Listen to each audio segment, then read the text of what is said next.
कहानी का आगाज एक अजीब खानदान से होता है जिसकी औरत अपने पूरे खानदान से भी ज्यादा अजीब थी। जब इसकी बेटी यालाला इसे बताती है कि उनका परिंदा मर गया है तो वो परिंदे को छोड़कर तहखाने में एक खुफिया कमरे की तरफ निकल जाती है। जैसे ही वो कमरे में दाखिल होती है तो इसका शौहर खौफजदा हो जाता है और मैं समझता हूँ कि वो इसका हकदार भी था। जिस कमरे में वो दाखिल होते हैं वो एक हरमनुमा था जिसके एक पहलू पर एक खुफिया दरवाजा मौजूद था। अंदर जाकर वो हजारों साल पुराना ताबूत दरियाफ्त करते हैं और जब वो ताबूत खोलते हैं तो अंदर एक मम्मी को देखते हैं। मम्मी को देखकर वो औरत मजीद मंतर पढ़ने लगती है तो अचानक वो मम्मी जाग जाती है। जैसे ही वो जागती है तो अजीब व गरीब चीजें होने लगती हैं और वो जंजीर जो ताबूत बांधने के लिए इस्तेमाल हुई थी अपने हुक समेत इस औरत के शौहर को जकड़ लेती है और वहीं इसकी गैर मुल्की माँ भी मलती है। सब कुछ होने के बाद मंजर बदल जाता है और हमें एक और किरदार चार्ली से मिलाया जाता है जो अपनी बेटी केटी से बहुत मोहब्बत करता है। वो दोनों खेल रहे होते हैं कि केटी अपनी गुड़िया के टूटने पर बहुत उदास हो जाती है जो उसके भाई के तजुर्बे की वजह से टूट गई थी, इसलिए वो फैसला करती है कि वो अकेले ही बाग में खेलने जाएगी। वही अजीब औरत जो हमने फिल्म के शुरू में देखी थी इसे बाग में बुलाती है और खुद को लाला की माँ बताती है। केटी हर रोज इसकी बेटी लाला के साथ खेलती थी लेकिन काफी दिन हो गए थे लाला यहाँ नहीं आई थी, इसलिए वो लाला की माँ से पूछती है कि लाला कहाँ है, जिस पर उसकी माँ जवाब देती है कि वो भी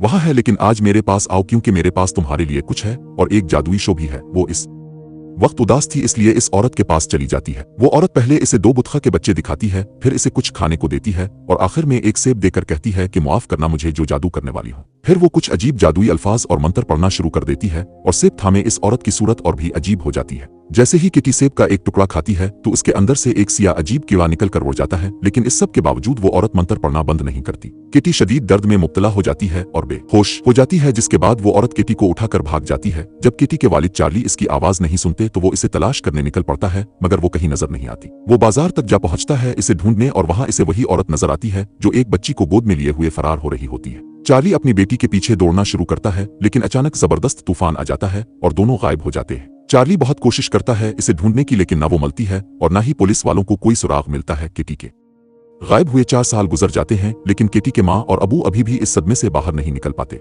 हमें पता चलता है कि किटी के गायब होने के चंद दिन बाद उनकी एक और बेटी हुई थी लेकिन इसकी मौजूदगी इस खला को पर नहीं कर सकी थी जो किटी के जाने से पैदा हुआ था। मंजर बदलता है और एक लड़का जंगल के नजदीक होता है जहाँ अचानक वो अपने पीछे एक हवाई जहाज के हादसे को देखता है। जब वो हादसे की जगह पहुंचता है तो पाता है कि दोनों पायलट मर चुके हैं। वो बहुत डर जाता है और जंगल में भागता है जहां इसे एक ताबूत मिलता है जो बिल्कुल इसी तरह का होता है जैसा कि हमने फिल्म के शुरू में देखा था। फिर वो पुलिस वालों को इस ताबूत के बारे में बताता है और इस पर तहकीक शुरू हो जाती है। जब इसे खोला जाता है तो पता चलता है कि ये कोई बहुत पुरानी मम्मी नहीं बल्कि मम्मी की शक्ल में एक जिंदा शख्स है। जब पट्टियां हटाई जाती हैं तो पता चलता है कि वो कोई और नहीं बल्कि किटी है जिसे पिछले 4 साल से ताबूत में जिंदा रखा गया था। जब किटी के वालिदैन को यह खबर मिलती है तो वो फौरन अस्पताल पहुंच जाते हैं जहां डॉक्टरों ने उन्हें खबरदार किया कि किटी को देखकर कोई मनफी रद्द अमल ना दें क्योंकि 4 साल ताबूत में रहने की वजह से इसकी जल्द बहुत खराब हो चुकी है और उसके आज़ा मुड़ चुके हैं। इस वक्त कोई भी मनफी रद्द अमल देने से इसकी हालत खराब हो सकती है और इसे खास एहतियात की जरूरत है।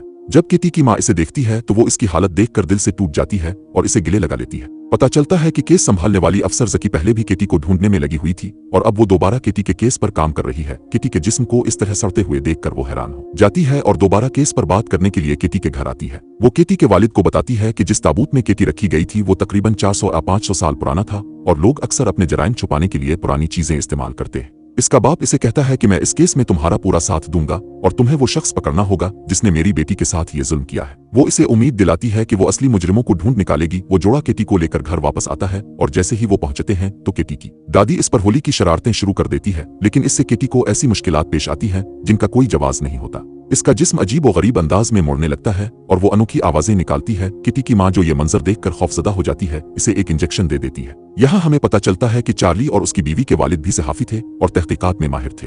अपनी दोस्त से मालूमात लेकर वो खुद इस केस की छानबीन शुरू करते हैं और इस बात पर गहरे उलझाव में पड़ जाते हैं कि ये कौन कर सकता है और उसकी क्या वजह हो सकती है। इस दौरान हम देखते हैं कि किटी की माँ मोहब्बत से इसकी बातें सुन रही है। जब उनका डायरेक्टर उसकी खैरियत मालूम करने आता है तो पता चलता है कि किटी बिस्तर पर नहीं है। वो घबरा जाते हैं और इसे हर जगह तलाश करते हैं और आखिरकार वो उन्हें मिल ही जाती है जो ऊपर छपी हुई थी। वो उनसे डर कर भाग रही होती है। वो इसे तसल्ली देने की कोशिश करते हैं लेकिन वो उनकी बात नहीं मानती और अपनी शिकार का पीछा करने लगती है। वो एक बड़ा बिच्छू देखती है जिसे पकड़कर वो अपने मुंह में डाल लेती है। ये देखकर माँ और अबू दोनों घबराते हैं और बिच्छू को इसके मुंह से बाहर निकालने के लिए हाथ डालते हैं जिस पर केटी कह कर देती है, लेकिन यह कह भी मामूल की नहीं थी बल्कि इसके मुंह से एक चिपचिपा सब्ज माय निकलता है जो बिल्कुल गैर मामूली था और ये उन्हें बहुत खौफजदा कर जाता है। अगले दिन केटी की माँ और दादी इसे नहलाना शुरू करती हैं तो देखती हैं कि इसके नाखून इतने बढ़ चुके थे जितने किसी वहशी चीज के हो सकते हैं। जब केटी की माँ उन्हें काटने की कोशिश करती है तो बहुत जोर लगाना पड़ता है, लेकिन इसके बावजूद नाखून नहीं कटता बल्कि इसके पैरों की जल्द भी साथ निकल आती है। केटी की माँ सोचती है कि केटी को बहुत दर्द हो रहा होगा, लेकिन ऐसा नहीं था क्योंकि इसे कोई दर्द महसूस नहीं होता, गोया दर्द ने इसे सुकून दिया।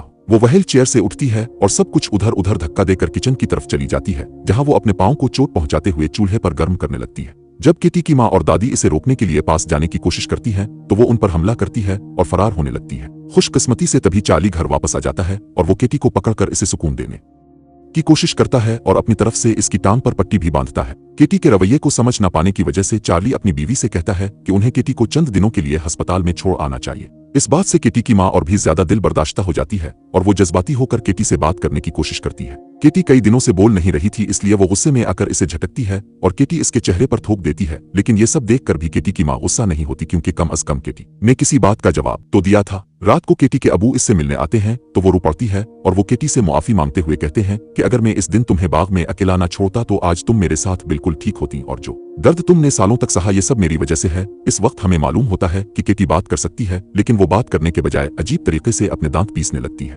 इसका दांत पीसना बहुत अजीब था, जिससे इसके वालिद को याद आता है कि जब वो छोटी थी तो वो जासूस बनना चाहती थी और हमेशा मोरिस कोड सीखती थी। लिए वो मोरिस कोड में इसे कुछ बताने की कोशिश कर रही है। वो सारे मोरिस कोड नोट कर लेता है और जब उसका तर्जमा करता है तो एक नाम सामने आता है, लाला खलील। ये केस में एक बड़ा सुराग था, इसलिए वो फौरन जकी को कॉल करता है और इसे इस बारे में बताता है। अब लाला खलील कौन थी, इस पर जकी चार्ली से कहती है कि तुम इस बारे में सबसे बेहतर जानते हो। क्या केटी की जिंदगी में कोई लाला थी जो कोई दोस्त उस्ताद हो? चार्ली ये सुनकर ऊपर जाकर तमाम पुराने खतूत चेक करता है जो केटी के गायब होने के बाद इसे मौसूल हुए थे। उनमें से एक खत लाला खलील का था और इस खत पर वही चॉकलेट लगी हुई थी जो इस दिन इस औरत ने केटी को दी थी। इसे याद आता है कि इस औरत ने बताया था कि वो लाला की माँ है, लेकिन चार्ली और केटी अब तक इस बारे में कुछ नहीं जानते थे। दूसरी तरफ हम देखते हैं कि केटी अपने कमरे के बाहर किसी मौजूदगी को महसूस करती है और समझती है कि वो इसकी छोटी बहन है। वो बहुत धीमी आवाज में इसको पुकारती है और ये पहला मौका था कि इसने बात की हो। इसकी बहन मुतासिर होकर उसके कमरे में जाती है तो मोली खुश होकर केटी से कहती है कि मैं जाकर मामा को वो बात बताती हूँ जो तुमने कही। केटी जवाब देती है कि नहीं, अभी नहीं, वरना मैं मामा को हैरान नहीं कर पाऊंगी। ये कहते हुए वो दरवाजे के नीचे से अपना पाँव बाहर निकालती है और मोली इसकी उतरी हुई खाल देखकर घबरा जाती है। जब वो भागने की कोशिश करती है तो हमें दिखाया जाता है कि एक अजीब ताकत इसे उठाकर दरवाजे से चिपका देती है और ये ताकत असल में केटी के अंदर थी, खुद केटी की नहीं थी। इसी दौरान हमें दिखाया जाता है कि जकी भी दिन रात इसी केस पर काम कर रही थी और उसने रिकॉर्ड से कई लाला खलील नामी ख्वातीन को तलाश किया था। तफ्तीश करते हुए वो एक ऐसी लाला खलील तक पहुंचती है जिसके पास सहरा में कई सेब के बागात थे। इसे याद आता है कि जब केटी लापता हुई थी तो पुलिस को बाग में एक अद्धा खाया हुआ सेब मिला था, यानी किसी ने इसे सेब खिलाया था। वो फौरन उन बागात की तरफ चलती है और बागात के बीच में इसे एक मकान दिखाई देता है जो वही मकान था जो हमने फिल्म के शुरू में देखा था। वो इस मकान में दाखिल होती है जिसकी हालत बहुत खराब थी। वो घर के अंदर चलती रहती है और आखिरकार एक खुफिया दरवाजा तलाश करती है जिसके जरिए वो इस हरमनुमा तहखाने तक पहुंचती है जो हमने शुरू में देखा था। इस जगह पर इंसानी खोपड़ी और मकड़ी का मिला जला डिजाइन था और इसी किस्म की जंजीर भी लगी हुई थी। जब वो इसे चेक करती है तो एक और खुफिया दरवाजा खिल जाता है जो नीचे बनकर की तरफ जाता है जहां ताबूतों का बड़ा जखीरा था। जैसे ही ये बनकर खिलता है तो लुइस को, जो इस वक्त घर पर नहीं थी, बनकर के खिलने का पता चल जाता है। वो फौरन घर की तरफ दौड़ती है और चाकू उठाकर पीछे से जकी पर हमला कर देती है, लेकिन जकी इसकी मौजूदगी का एहसास करके खुद को बचाने के लिए इस पर गोली चला देती है। अगरचे वो इसे जिंदा रखना चाहती थी क्योंकि इसे इसकी तफ्तीश करनी थी, लेकिन अपनी जान बचाने के लिए इसे मुकाबला करना पड़ा। इससे पहले कि जकी कुछ और कर पाए वो वहां एक और लड़की को देखती है जो जकी को देखकर भागने लगती है। जकी इसे भागते हुए पकड़ लेती है और हम देखते हैं कि जब लड़की अपना हाथ उठाती है तो उसके हाथ में एक खुला हुआ डब्बा होता है। जकी लड़की को बंदूक की नोक पर रखती है और जब वो डब्बा खोलती है तो इसे एक कैसेट मिलती है जिस पर केटी लिखा होता है।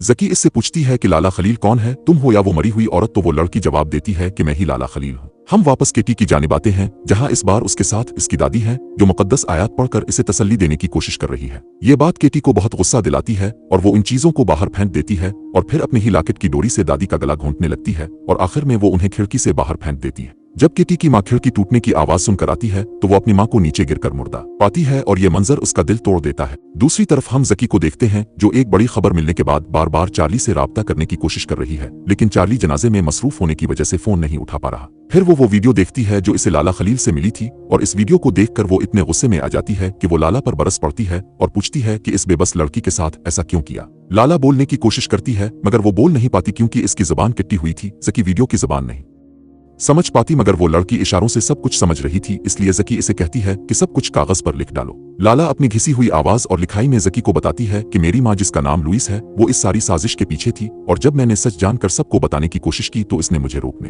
के लिए मेरी जुबान काट दी। अब सबको पता चल गया था कि केटी के अंदर कोई शैतानी रूह है, इसलिए चार्ली ने केटी के कमरे का दरवाजा 3 बार ताले से बंद किया था और फिर भी वो कमरे के बाहर पहरा देता रहा ताकि वो कुछ न कर पाए। चार्ली का बेटा इसके सामने आया और बोला कि आप आराम करें, मैं यहाँ थोड़ी देर बैठता हूँ। चार्ली के जाने के बाद केटी ने अपने भाई को भी नहीं छोड़ा और अपनी तवानाई से इसे नुकसान पहुंचाने लगी। नीचे का मंजर बता रहा था कि हलचल अभी खत्म नहीं हुई थी, क्योंकि वो लड़की अब फर्श के जरिए नीचे उतर आई थी और उसने अपनी बहन मोली का रूप धार लिया था। वो दादी की लाश के पास गई और उनका मुंह खोलकर एक धागे की मदद से उनके दांत निकालने लगी। ये सब कुछ देखकर उसकी मां बुरी तरह दहुल गई। मोली ने वहां मौजूद एक आदमी पर हमला कर दिया और इसे काटने ही वाली थी कि लोग आ गए और इसे टीजर मार दिया। सबकी तवज्जो मोली पर थी, लेकिन किसी ने भी केटी पर ध्यान नहीं दिया, जो खुद को आजाद कर चुकी थी और अब दादी के ताबूत में चढ़कर उनकी लाश को कुतरने लगी थी। ये मंजर देखकर सब खौफजदा हो गए। चार्ली ने जल्दी से जनाजा मुकम्मल किया और फिर केटी को कुर्सी से मजबूती से बांधकर सीधे इसके सामने बैठ गया ताकि इसकी निगरानी कर सके, जबकि हमें दिखाया गया कि इसका बेटा भी अब आधा मुर्दा मखलूक बन चुका था। वो सब केटी की वजह से बहुत परेशान थे। जब जकी उनके घर पहुंची और उसने चार्ली को वो तमाम वीडियो सबूत दिखाए जो इसने जमा किए थे,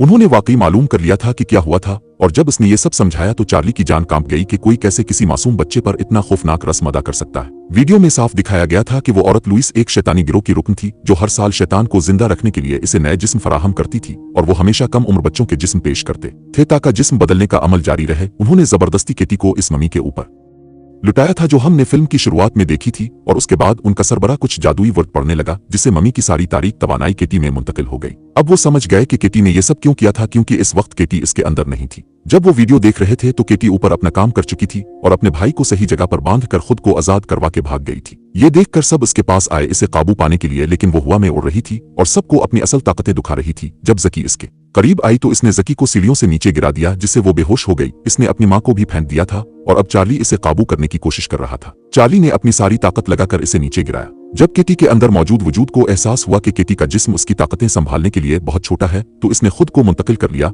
और वो चार्ली के जिस्म में दाखिल हो गया, जिसके बाद चार्ली और केटी दोनों बेहोश हो गए। अब चूंकि वो केटी पर किए गए अमल के बारे में मुकम्मल जानते थे, इसलिए वो ये भी जानते थे कि जिनके जिस्म पर कब्जा हो जाए उन्हें कैसे काबू में रखा जाता है, क्योंकि उन्हें मजबूरना इसे इसी ताबूत में बंद करना पड़ता था। चुनांचे उन्होंने चार्ली के जिस्म को ताबूत में रख दिया, जिससे बेटी यानी केटी पूरी तरह से हत्याब हो गई। लेकिन वो अपने वालिद से बेहद मोहब्बत करती थी, इसलिए इस सदमे का शिकार होकर मोरिस कोड के जरिए ताबूत के ऊपर अपने वालिद से बात करती और खुश होती। ये देखकर उसकी मां को इसकी हालत पर बहुत रहम आया और उसने जकी के साथ मिलकर एक बड़ा मंसूबा बनाया। यहाँ हमें फिल्म का बड़ा मोड़ मालूम होता है कि जिस दिन जकी ने इस औरत लुइस को गोली मारी थी, वो इस दिन मरी नहीं थी बल्कि बच गई थी और जेल में इसका इलाज हुआ था। जेल हुक्काम फैसला करते हैं कि इसे इसके किए की सजा दी जानी चाहिए। एक दिन चार्ली की बीवी चार्ली के जिस्म वाले इसी ताबूत को लेकर इसी जेल में जाती है जहां वो औरत कैद थी। वो औरत इस ताबूत को देखकर बहुत खौफजदा हो जाती है और उनके इरादों को समझ जाती है। इसे एहसास होता है कि वो भी इसके साथ वैसा ही करने वाले हैं जैसा वो पहले बहुत से लोगों के साथ कर चुकी थी और वो इस वक्त बहुत डर जाती है। फिल्म का इख्तिताम इस उम्मीद के साथ होता है कि औरत को इसके किए की सजा मिल चुकी है, क्योंकि वो शैतानी हस्ती अब इसके अपने जिस्म के अंदर हमेशा के लिए बंद हो चुकी है और चार्ली की रूह को इस अजाब से